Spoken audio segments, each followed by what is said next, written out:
ಎಲ್ಲರಿಗೂ ಸ್ವಾಗತ ನನ್ನ ಯೂಟ್ಯೂಬ್ ಚಾನಲ್ಗೆ. ಎಲ್ಲರೂ ಹೇಗಿದ್ದೀರಾ? ಆರಾಮಾಗಿದ್ದೀರಿ ಅಲ್ವಾ?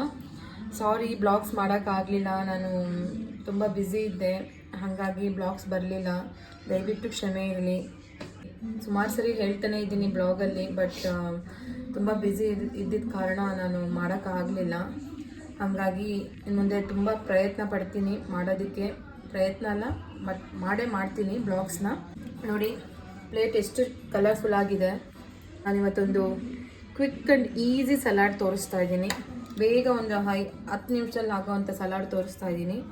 ನಾನು ಈ ಸಲಾಡ್ಗೆ ಮೇನ್ ಇಂಗ್ರೀಡಿಯೆಂಟ್ಸ್ ಏನು ತೊಗೊಂಡಿಲ್ಲ, ಮನೆಯಲ್ಲೇ ಇರುತ್ತೆ. ಹಾಗಾಗಿ ನಾನು ಬ್ರೋಕ್ಲಿ ಇತ್ತು ಮನೆಯಲ್ಲಿ, ಹಾಗಾಗಿ ಒಂದು ಸಲಾಡ್ ಮಾಡೋಣ ಅಂತ ಹೇಳ್ಬಿಟ್ಟು ಒಂದು ಬ್ರೋಕ್ಲಿನ ಬೇಯಿಸಿಟ್ಕೊಂಡಿದ್ದೀನಿ. ನಾನು ಒಂದು 2-3 ನಿಮಿಷ ಬೇಯಿಸಿಟ್ಕೊಂಡಿದ್ದೀನಿ ಬ್ರೋಕ್ಲಿನ. ಸ್ವೀಟ್ ಕಾರ್ನ್ನ ನಾನು ಬಿಡಿಸಿಟ್ಕೊಂಡಿದ್ದೀನಿ.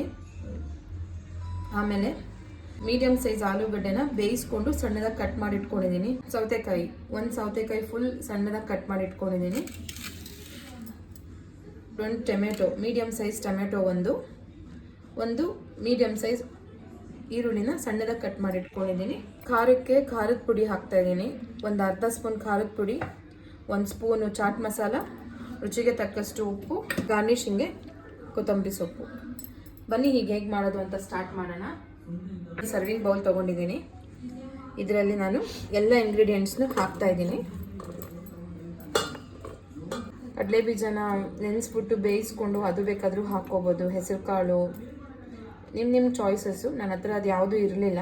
ಈಗ ಇದು ಇಂಗ್ರೀಡಿಯೆಂಟ್ಸ್ ಇತ್ತು, ಅದಕ್ಕೆ ಇದು ಹಾಕಿ ಈ ಮಸಾಲೆಗಳು ಏನು ತೊಗೊಳ್ತೀರಲ್ವ ಅದನ್ನು ಎಲ್ಲ ಹಾಕಬೇಕು. ಸ್ವಲ್ಪ ಜಾಸ್ತಿನೇ ಹಾಕ್ಕೊಳ್ಳಿ. ಒಂದು ಇಡಿಯಷ್ಟು ಕೊತ್ತಂಬರಿ ಸೊಪ್ಪು ಹಾಕ್ಕೊಳ್ಳಿ.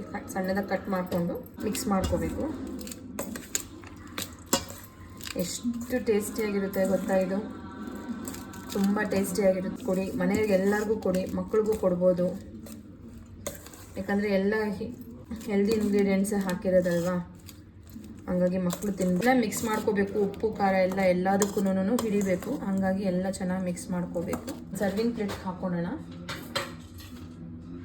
ನೋಡಿ, ಮೇಲೆಗಡೆ ಬೇಕಾದರೆ ನೀವು ಸಣ್ಣದಾಗಿ ಕಟ್ ಮಾಡ್ಕೊಂಡಿರೋ ಪುದೀನ ಬೇಕಾದರೂ ಹಾಕೋಬೋದು. ನಾನು ಕೊತ್ತಂಬರಿ ಹಾಕಿದ್ದೀನಲ್ವಾ, ಬ್ಯೂಟಿಫುಲ್ ಆಗಿ ಬಂದಿದೆ. Healthy and quick and healthy recipe ಇದು. ನೀವು ಮಾಡ್ಕೊಂಡು ತಿಂದು ನನಗೆ ಕಮೆಂಟಲ್ಲಿ ಹೇಳಿ ಯಾವ ಥರ ಇತ್ತು ಅಂತ ಹೇಳಿಬಿಟ್ಟು. ತುಂಬ ಟೈಮ್ ತೊಗೊಳಲ್ಲ. ಥ್ಯಾಂಕ್ ಯು, ಧನ್ಯವಾದಗಳು.